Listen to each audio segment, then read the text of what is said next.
حدیث کې راځي پیغمبر علیه الصلاۃ والسلام فرمایي الله رب العزت په دې خپل بنده باندې ډیر زیات خفه کیږي تر دې پورې چې د الله رب العزت د خپل بنده نه حیا کوي. مخلوق له پکار ده چې د الله نه حیا وکړي، لیکن الله رب العزت دومره غفور رحیم ذات دی چې خپل بنده نه حیا کوي.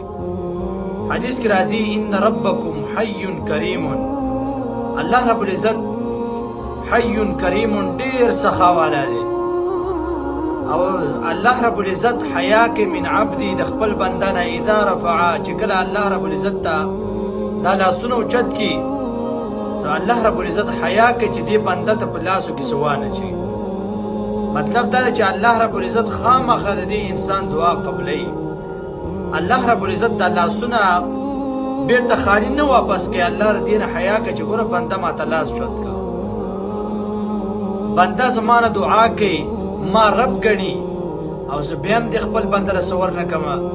نو پیغمبر علیه السلام فرمایي دومره غټ ذات چې د ځمکه او اسمانونه پیدا کړي دا د خپل بنده نه حیا کوي او په بنده کې حیا نه وي، بنده نه شرمېږي، ګناه کوي پروا یې نه وي، نومې قسم ګناه کوي الله رب العزت سورسي دا بیا هم نه شرمېږي.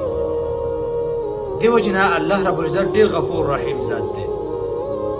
نو دعا چې کله انسان کوي نو الله رب العزت ولر صبر کوي. اوس دعا طریقه څنګه د دعا به څنګه؟ حدیث کې 3 طریقې د دعا بیان شوي دي. 3 یو چې کله ته دعا کې لاس په څنګه چوتې نو 3 قسمه لاس هم چوتول دي. لاس حدیث کې درازي یو